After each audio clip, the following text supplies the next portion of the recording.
समझते थे कि कोई देव कन्या है। कमल के समान विशाल नेत्रों वाली एवं तेज से अग्नि के समान प्रज्वलित होती हुई वो सावित्री महर्षि भृगु द्वारा कहे हुए सावित्री व्रत को करने लगी, जिसके आरंभ में सुंदर वर्ण वाली उसे उपवास करके सिर से स्नान की हुई सावित्री देवता की प्रतिमा के पास जाकर अग्नि में हवन करके ब्राह्मणों की स्वस्ति वाचन कराया और उन ब्राह्मणों से अवशिष्ट पुष्पांजलि ग्रहण करके सखियों से घिरी हुई लक्ष्मी देवी के समान सुंदर रूप से सुशोभित हुई वरारोहा वह राजकन्या समीप में जाकर पिता के चरणों में प्रणाम कर प्रथम प्राप्त पुष्पांजलि को निवेदित कर हाथ जोड़कर राजा के पास में स्थित हुई।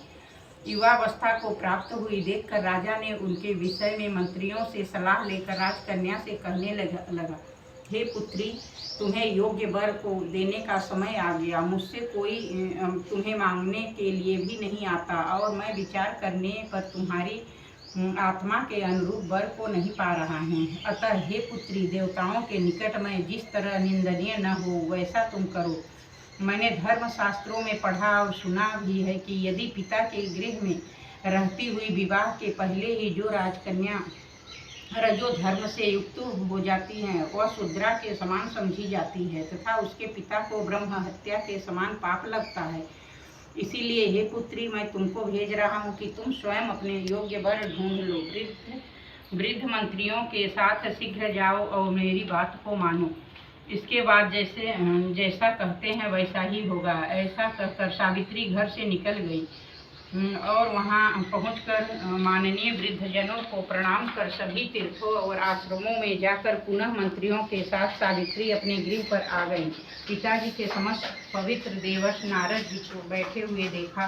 सावित्री बोली, हे देवर्षि नारद, साल्व देश में धर्मात्मा धूमतसेन नाम के विख्यात हुए क्षत्रिय राजा हैं जो दैवश अंधे हो गए हैं। उस समय उनको छोटा सा एक बालक उसकी माँ थी। ऐसे समय के अवसर पाकर उनका पूर्व बैरी रुक्मी नाम का एक सामंत राजा ने उनसे राज्य छीन लिया। अतः वह आर्य धूमतसेन छोटे बच्चे को साथ लिए हुए अपनी स्त्री के साथ जंगल की ओर चल दिए। उनका वह पुत्र वन में ही बड़ा होकर परम धार्मिक सत्य बोलने वाला है, अतः अपने अनुरूप पति समझकर मैंने उसे मन में वरण कर लिया है। यह सुनकर नारद जी ने कहा, सावित्री ने यह बड़ा कष्टप्रद कार्य कर डाला। बाल बुद्धि होने से इसके केवल गुणवान समझकर सत्यवान को वरण कर लिया। उसका पिता सत्य बोलता है, माता सत्य बोलती है, स्वयं भी सत्य बोलता है। इससे उसका नाम मुनियों ने सत्यवान रखा है। उनको नित्य अश्वप्रिय और मिट्टी घोड़े बनाया करते हैं। वह चित्र भी घोड़े को बनाता है और चित्रांश भी कहते हैं उसे। सत्यवान दान और गुण में रंती देव के शिष्य के समान है। ब्राह्मणों की रक्षा करने वाला सत्यवादी तथा आसीनर शिवी के समान है। ययाति के समान उदार, चंद्रमा के समान देखने में प्रिय लगने वाला, रूप में दूसरे अश्विनी कुमार के समान धूमतसेन के समान बलवान है, किंतु उसमें केवल यही एक दोष है, दूसरा कोई नहीं। सत्यवान आज से ठीक 1 वर्ष पर छिनायु हो जाने से देह त्याग कर देगा। इस प्रकार नारद जी की बात सुनकर राजकन्या सावित्री ने राजा से कहा, राजा लोग किसी से एक बार कोई बात कहते हैं, ब्रह्मवेत्ता एक ही बार कहते हैं, एक ही बार कन्या दी जाती हैं। ये तीनों कर्म एक ही बार किए जाते हैं, बारंबार नहीं। दीर्घायु हो अथवा अल्पायु, गुणवान हो अथवा निर्गुण, वर को एक बार वर्ण कर लिया तो दूसरी बार वर्ण नहीं करूंगी। पहले मन में निश्चय करके बाद में उसे वाणी द्वारा प्रकट किया जाता है, पुनः उसके बाद कर्म द्वारा किया जाता है। इससे प्रत्येक कार्य में मन को प्रमाण माना जाता है, अर्थात मन के विरुद्ध कार्य नहीं किया जाता। नारद जी ने कहा, हे राजन, यदि आपको भी इष्ट हो तो अपनी पुत्री सावित्री का कन्यादान निर्विघ्नता से कर डालिए।